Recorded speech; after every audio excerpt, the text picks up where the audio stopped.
టీడీపీలో లిస్ట్ ప్రకటించిన తర్వాత ఒక్కసారిగా అసంతృప్తి భగ్గుమంటోంది. ప్రధానంగా రాయచోటి గురించి మాట్లాడుకోవాలి. అక్కడ రమేష్ రెడ్డికి మొండి చూపించారు అధినేత. దీంతో రామ్ ప్రసాద్ రెడ్డికి టికెట్ ప్రకటించడంతో తనను సంప్రదించకుండా టికెట్ ప్రకటించారంటూ రమేష్ రెడ్డి ఆగ్రహం వ్యక్తం చేస్తున్నారు. రాయచోటి టికెట్ పై చంద్రబాబుది అనాలోచిత నిర్ణయం అంటున్నారు రమేష్ రెడ్డి. త్వరలోనే తన కార్యాచరణ ప్రకటిస్తానని కూడా చెప్తున్నారు.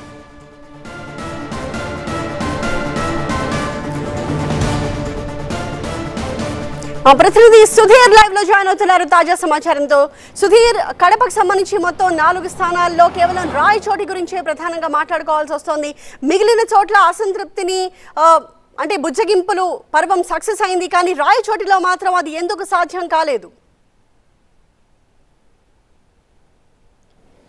రాయచోటి నియోజకవర్గానికి సంబంధించి ఇన్ఛార్జిగా ఉన్న రమేష్ రెడ్డి గత 20 సంవత్సరాలుగా టీడీపీలోనే ఉన్నారు. వాళ్ళ ఫ్యామిలీ కానీ, వాళ్ళ తమ్ముడు కానీ, వాళ్ళ మరదలు కానీ వీళ్ళంతా కూడా టీడీపీలో ఉన్నారు. ఇప్పుడు కడప అసెంబ్లీ టికెట్ ప్రకటించిన మాధవిరెడ్డి స్వయాన రమేష్ రెడ్డికి మరదలవుతుంది. వారికోస్ వెయిన్స్ వ్యాధికి కేవలం 30 నిమిషాల్లో చికిత్స. కాల్ చేయండి 9989527715. శ్రీనివాసరెడ్డి, పోలిట్ బ్యూరో శ్రీనివాసరెడ్డి రమేష్ రెడ్డికి సొంత తమ్ముడు. వీళ్ళిద్దరికీ కూడా పార్టీలో సముచిత స్థానం ఉంది. ఆల్రెడీ కడప స్థానాన్ని ఇప్పుడే మాధవిరెడ్డికి కూడా ప్రకటించడం కూడా జరిగింది. అయితే రాయచోటికి సంబంధించి గత 2 దఫాలుగా రమేష్ రెడ్డి పోటీ చేశారు, ఓడిపోయారు.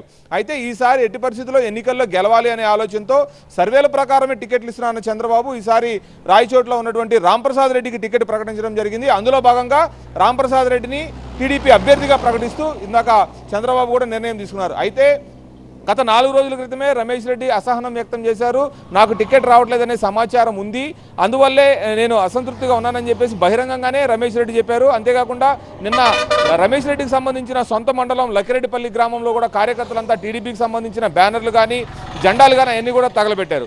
అయితే నిన్న చంద్రబాబు రమేష్ రెడ్డికి ఫోన్ చేసి స్వయంగా తనే నీకు టికెట్ లేదు, పార్టీలో సముచిత స్థానం ఇస్తాము, పార్టీలో కొనసాగాలి అని చెప్పి చంద్రబాబు కోరినట్లు స్వయంగా రమేష్ రెడ్డి చెప్పారు. అయితే రమేష్ రెడ్డి దానికి నేను పార్టీకి సహకరించేది లేదు, గత 20-25 ఏళ్ళుగా పార్టీని నమ్ముకొని ఉన్న నాకు ఇలాగా అనాలోచితంగా ఎవరిని సంప్రదించకుండా, అంటే రాయచోట్లో ఉన్నటువంటి టీడీపీ నేతలను కానీ, ఇన్ఛార్జిగా ఉన్న తనను కానీ సంప్రదించకుండా చంద్రబాబు టికెట్ కేటాయించారని చెప్పేసి బహిరంగంగానే రమేష్ రెడ్డి చెప్తున్న పరిస్థితులు మనం చూసాము. ఈ క్రమంలోనే రాయచోటికి సంబంధించి ఇప్పటికే గత 2 రోజులుగా అసమ్మతి రగులుతున్నప్పటికీ రాత్రి ఇది బట్టబయలైంది. చంద్రబాబు డౌన్ అంటూ ఆ చంద్రబాబుని బొమ్మను చెప్పులతో కొట్టిన పరిస్థితులు కూడా ఉన్నాయి. ఇవన్నీ చూసిన క్రమంలో 100% రమేష్ రెడ్డి పూర్తిగా పార్టీ మారే అవకాశాలు అయితే కనబడతా ఉన్నాయి. అది ఏ పార్టీలోకి వెళ్తారా అనేది తెలియదు, కానీ కార్యకర్తలతో నిర్ణయం తీసుకున్న తర్వాత తన నిర్ణయాన్ని చెప్తానన్నారు. గత ఒక 2 రోజుల తర్వాత ఈలోపు కార్యకర్తలు లక్కిరెడ్డిపల్లి కానీ, రాయచోట్లో ఉన్నటువంటి కొన్ని మండలాల్లో వాళ్ళకి పట్టుంది. ఆ పట్టు ఉన్న నేతలందరితో కూడా ఒకసారి కూర్చొని మాట్లాడి ఎటు వెళ్ళాలి, ఏం నిర్ణయం తీసుకోవాలనేది అయితే ఒక నిర్ణయం తీసుకోబోతున్నారు. చంద్రబాబుకే చెప్పాను, ఎటువంటి పరిస్థితుల్లో టీడీపీకి సహకరించేది లేదు, రాంప్రసాద్ రెడ్డికి కూడా సహకరించేది లేదని చెప్పేసి రమేష్ రెడ్డి బహిరంగంగానే చెప్తున్న పరిస్థితులు కనపడతా ఉన్నాయి. Right, thank you.